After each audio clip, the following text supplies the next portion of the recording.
Title: How to Be More Valued in Life, Stoicism. Have you ever felt like a small boat adrift in the vast ocean of social connections, yearning to be anchored in the hearts and minds of those around you?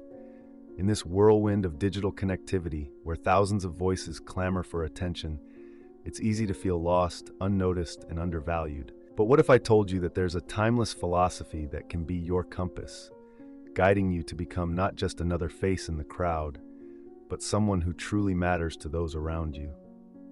Welcome to a journey where ancient wisdom meets modern life.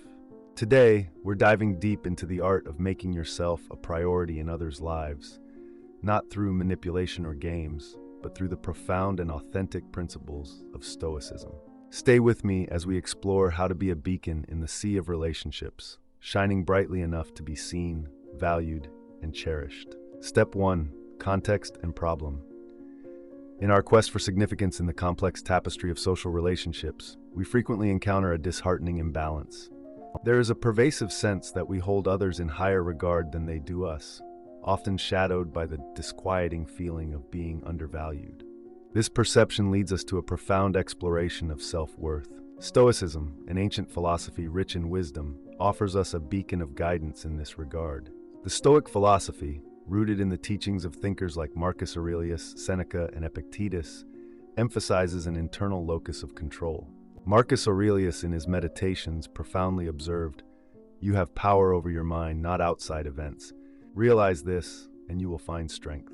This powerful statement echoes the Stoic belief that true worth and contentment arise not from external validation, but from within. It's a reminder that our value does not depend on the whims or perceptions of others, but on our own self-perception and inner resilience. Seneca, another stalwart of Stoicism, accentuated the importance of self-reliance and inner fortitude. He eloquently stated, "If a man knows not to which port he sails, no wind is favorable." This insight underscores the necessity of self-awareness and having a clear understanding of our own values and goals in the context of our social relationships. It suggests that knowing ourselves and our worth is the first step in being valued appropriately by others.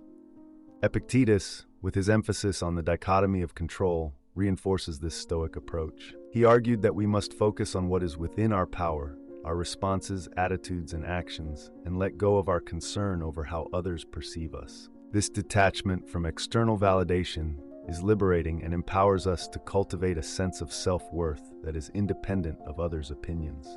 The Stoic approach to finding worth within oneself resonates with contemporary psychological theories as well. Step 2. Solution and application.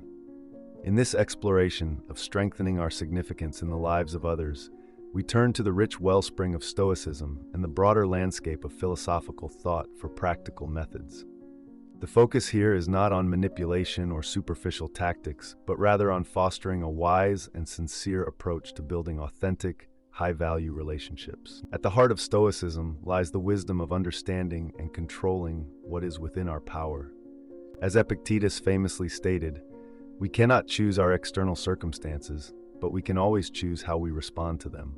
In the context of relationships, this means focusing on our actions, reactions, and the genuine nature of our interactions with others. By doing so, we enhance the quality of our presence in others' lives, making it more likely for them to genuinely value and appreciate us. Marcus Aurelius, another renowned Stoic philosopher, emphasized the importance of authenticity in our interactions. He advised, "Waste no more time arguing about what a good man should be.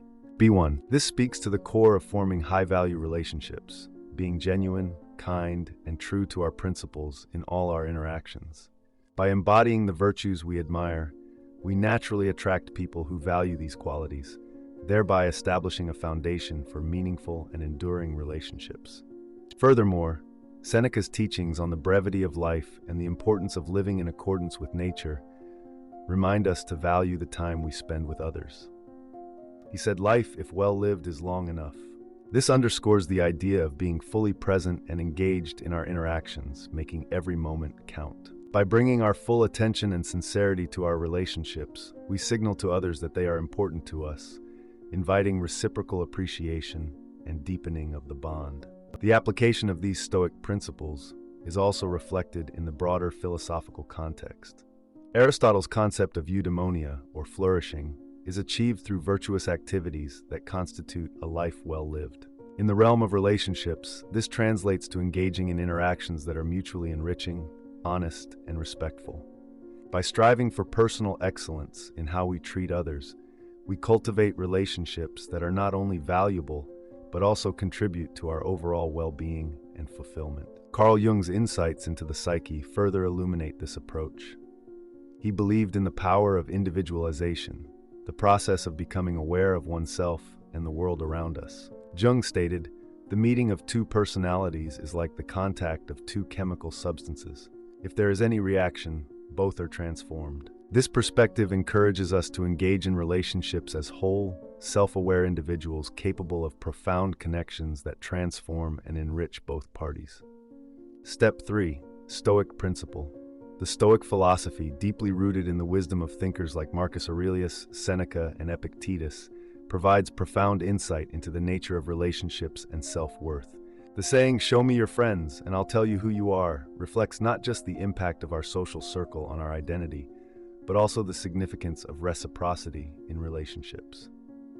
Stoicism encourages us to examine these dynamics closely, particularly the value we assign to ourselves, and how this is reflected in our interactions with others. Marcus Aurelius, a prominent Stoic philosopher and Roman emperor, emphasized the importance of self-reflection in understanding one's value in relationships. He believed in looking inward to find true worth, rather than seeking validation externally. Aurelius famously said, "The value of a man is measured by the value he places on himself." This highlights the Stoic principle that our self-worth should not be excessively dependent on others' perceptions or priorities. Instead, it should be grounded in our own understanding of our value and contributions. Seneca, another key Stoic figure, spoke about the balance between being social beings and maintaining our independence. He advised, "Associate with people who are likely to improve you." This suggests choosing relationships that are mutually beneficial and uplifting, rather than being in ones where we feel undervalued or neglected. Seneca's guidance implies that being needy or overly dependent on others for our sense of self-worth can lead to unfulfilling relationships. Instead, we should cultivate relationships that encourage mutual growth and respect. Epictetus, known for his teachings on control and acceptance, also touches upon this subject. He said, "We cannot choose our external circumstances, but we can always choose how we respond to them." Applying this to relationships, it means understanding that we may not always be a priority for others, and that's okay. What we can control is how we respond to this realization and how we value ourselves in these dynamics. Western philosophy and psychology echo these sentiments. Aristotle spoke of the golden mean, where virtue lies in finding a balance between valuing oneself and valuing others in a relationship. Carl Jung, a prominent psychologist, emphasized the importance of individualization, where understanding and integrating aspects of oneself leads to personal growth and healthier relationships. Step 4. Practical actions. In the quest to be more valued in our relationships, Stoicism offers a pragmatic and dignified approach centered around the management of our presence and availability. This philosophy, deeply rooted in the wisdom of luminaries like Marcus Aurelius, Seneca, and Epictetus, provides guidance on how to navigate our social interactions with grace and intention. Marcus Aurelius, a Stoic philosopher and Roman emperor, highlighted the importance of valuing one's time and presence.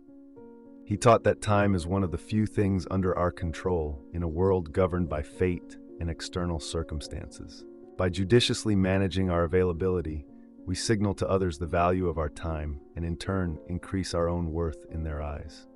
Aurelius believed in the principle of purposeful action, which includes making conscious decisions about when and how to engage with others. Seneca, another prominent Stoic philosopher, echoed this sentiment. He advised that we should be selective with our company and time.